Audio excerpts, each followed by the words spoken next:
from the Revelation to St. John the Divine. Then I saw a new heaven and a new earth, for the first heaven and the first earth had passed away, and the sea was no more. And I saw the holy city, the new Jerusalem, coming down out of heaven from God, prepared as a bride, adorned for her husband. And I heard a loud voice from the throne saying, "See, the home of God is among mortals. He will dwell with them. They will be his peoples, and God himself will be with them. He will wipe away every tear from their eyes. Death will be no more. Mourning and crying and pain will be no more. For the first things have passed away." And the one who was seated on the throne said, "See, I am making all things new." Also he said, "Write this, for these words are trustworthy and true." Then he said to me, "It is done. I am the Alpha and the Omega, the beginning and the end. To the thirsty I will give water as a gift from the spring of the water of life. Those who conquer will inherit these things, and I will be their God, and they will be my children."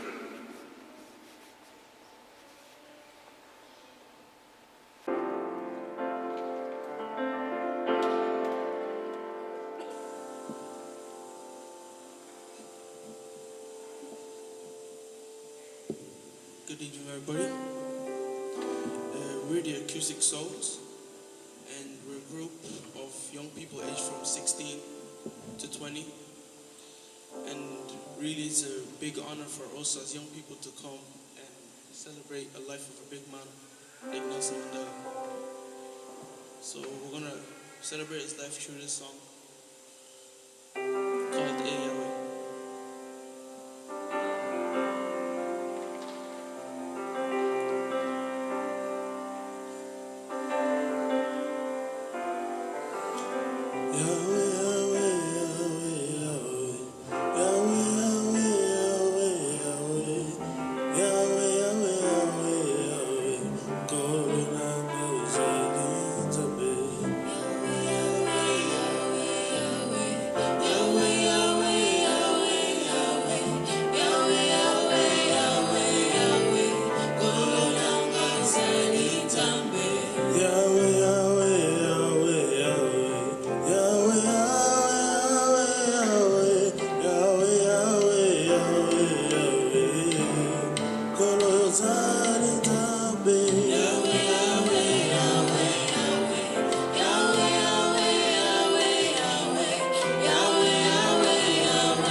friends, ladies and gentlemen. The date was June 1996, just 2 years after his presidency. The place was the Palace of Westminster in London. Nelson Mandela was on a state visit to the UK, accompanied by our own Catter and Louise Asma, the founders of the Irish anti-apartheid movement. And as he walked into the chamber, Mandela perhaps glanced over the assembled Lords and Commons. He would have seen here some who had been steadfast allies and friends of the anti-apartheid movement down the decades. Others had been bitter enemies of the cause and had reviled him and his friends personally. They had resisted sanctions, had sold arms to the hated regime, and offered it diplomatic cover. In the front row was Margaret Thatcher, the person who had declared that anyone who believed the ANC was ever going to form the government of South Africa was living, to quote her, in Clan Cuckoo Land. Mandela could have been forgiven if he had dwelled on past insults and had crowed a bit about his triumphs. But Nelson Mandela was not like that. He was there to focus on the future, to invite trade and investment.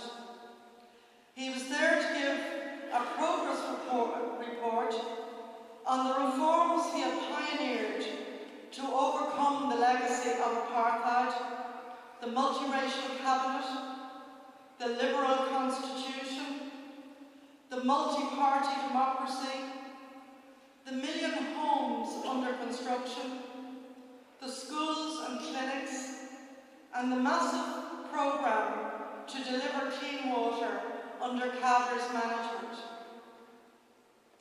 It was that generosity of forgiveness that had endeared him to millions throughout the globe and will continue to inspire millions more long after his death. That generosity of spirit would come as no surprise to those who had been present when Mandela addressed the Oireachtas in 1990, not long after his release.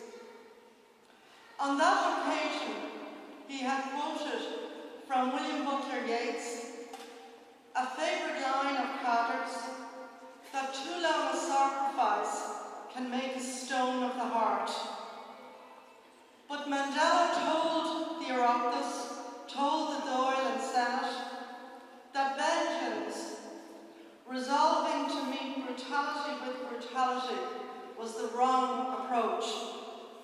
He said, he understood that to emulate the barbarity of the tyrant would also transform us into savages. We had to refuse that our long sacrifice should make the stone of our hearts, and so they did. During the past week, Mandela's moral impact has again been clear for all to see. As Barack Obama said of Mandela, of Madiba, he speaks to what is best inside of us. Mandela had immense forbearance in his life. He had handled it with stubborn strength and composure. The active struggle, the decades of imprisonment, the years of patient negotiation, the hard slog of office, and then the never-ending calls on him during the years that he might reasonably have reserved for quiet retirement, but instead devoted to peacemaking and tireless campaigning for global justice. Tonight we celebrate a wonderful and an inspirational life, and in doing so we might pause to reflect on how his triumphs were achieved. I think it's fair to say that few of us genuinely thought that the hated apartheid system could ever end in our lifetime. But Nelson Mandela thought differently, and through his courage and conviction, the tyrannical and cruel system was brought crashing down. As someone who was both a long-standing member and honorary secretary of the Irish anti-apartheid movement, and who lived in Africa for several years, I saw up close both the struggle to free South Africa and the solidarity shown by campaigners across the world. I lived in Tanzania in the early to mid-1980s. Tanzania then was home from home for so many ANC exiles, and I was privileged to get to know some of them, including the late Marius Spoon, who was working at the ANC Freedom College, Samafco in Mazimbu in central Tanzania. It was a time of some considerable apprehension amongst those exiles, because the apartheid regime's military might was strengthening, a development which superficially at least appeared to guarantee its indefinite continuance. Despite the military might, however, the apartheid system's fundamental weaknesses were being exposed in the world. The continued imprisonment on Robben Island of Mandela, Walter Sisulu and others was provoking intense international anger. It was the time when the call to boycott apartheid was being heard all over the world. Companies had to choose between active disinvestment or a consumer boycott, while even the US Congress was moving towards a comprehensive sanctions policy. Films such as Cry Freedom and A World Apart were filling cinemas and telling the world the stories of Donald Woods, Joe Slovo and Ruth First. Eventually, even the regime's military superiority came under threat, as it was unable to overcome or contain the freedom struggle in South Africa itself, but particularly in neighbouring countries like Namibia that threatened to surround South Africa with ANC-friendly states. All these separate components came together in one massive campaign to secure the release of Nelson Mandela and the political recognition of the ANC within South Africa. It was a powerful demonstration of how a mass movement could overcome the entrenched power of a dictatorial system. Nelson Mandela might justifiably have regarded his release from prison in 1990 as, in some ways, the high point of his contribution to the freedom struggle. In fact, it was only the start of a new phase. The 4 years to the election in April of 1994, they were a time of immense difficulty. On the one hand, he travelled extensively and was received everywhere with adulation. And on the other, he had to engage intensively with the protracted negotiations for a new constitutional settlement and free elections, while reassuring the white population of their security and role in the new South Africa. None of these were easy tasks, far from it. Nelson Mandela's approach to these obstacles was built on two foundations, one political and one personal. His political approach was based on the principle of the Freedom Charter, which was, to him and to the ANC, the equivalent of the US Declaration of Independence. This charter, adopted as far back as 1955 in Cliptown, set out in bold, unequivocal terms what he and his colleagues wanted to achieve. The first clause of this charter is stark and simple. It says, "We, the people of South Africa, declare for all our country and the world to know that South Africa belongs to all who live in it, black and white, and that no government can justly claim authority unless it is based on the will of the people." Principles are one thing. The personal negotiating skills involved in delivering results which uphold them are quite another. And that was Madiba's second pillar of strength. He displayed consummate negotiating skills, combining patience and a shrewd eye for political advantage. In his memoir, Asmal mentioned that Mandela had been a renowned boxer in his youth. In his political sparring, thrusting and counter-thrusting, feinting and then going for the hammer blow, he reminded me of what the young Mandela must have been like in the ring, a wily and dangerous adversary. Mandela was at his best in those months after he became president and had to build a government of national unity, reconstruction and development. That is not to say that his time in office was entirely smooth sailing, because it wasn't.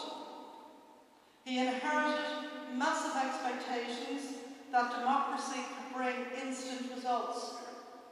That, of course, was impossible in a short time, but there were many substantial achievements in housing, in education, and in basic facilities like water. His decision to stand aside after one term was itself a powerful gesture and a superb legacy for the whole of Africa. When he left office, he embarked in many development and peace initiatives. And in concluding, I just want to mention one. In 1999, Julius Nyerere, the president of Tanzania, died while engaged in as a peace mediator in Burundi to prevent conflict in that country reaching the scale of the genocide that had happened in neighbouring Rwanda at the very same time that people queued for the first democratic elections in South Africa. Mandela was the only person who had the stature to take up the Nyerere task. And he did this with immense patience and kept at it for, I think, about 3 years, until he achieved a peace accord. As he once famously said, "It always seems impossible until it is done." Finally, can I say that I'm delighted that some of the Dunstore strikers of 1985 were able to travel to the funeral this week. They were there because it was their place to be there. I want to commend the unions who assisted them in making the journey and the employers who gave them leave to go. I also want to salute tonight all of the friends of the anti-apartheid movement in Ireland, many of whom are here with us tonight, and the people in Ireland of all creeds, all politics and of none, who came to support as a just cause the development of a multiracial South Africa, the ending of apartheid and the Rainbow Nation. I also want to salute the Irish Friends of South Africa, such as the many missionaries and organisations such as Tropra who worked in South Africa, and also the wider trade union movement who took Mandela's side and waged the fight against apartheid. Thank you.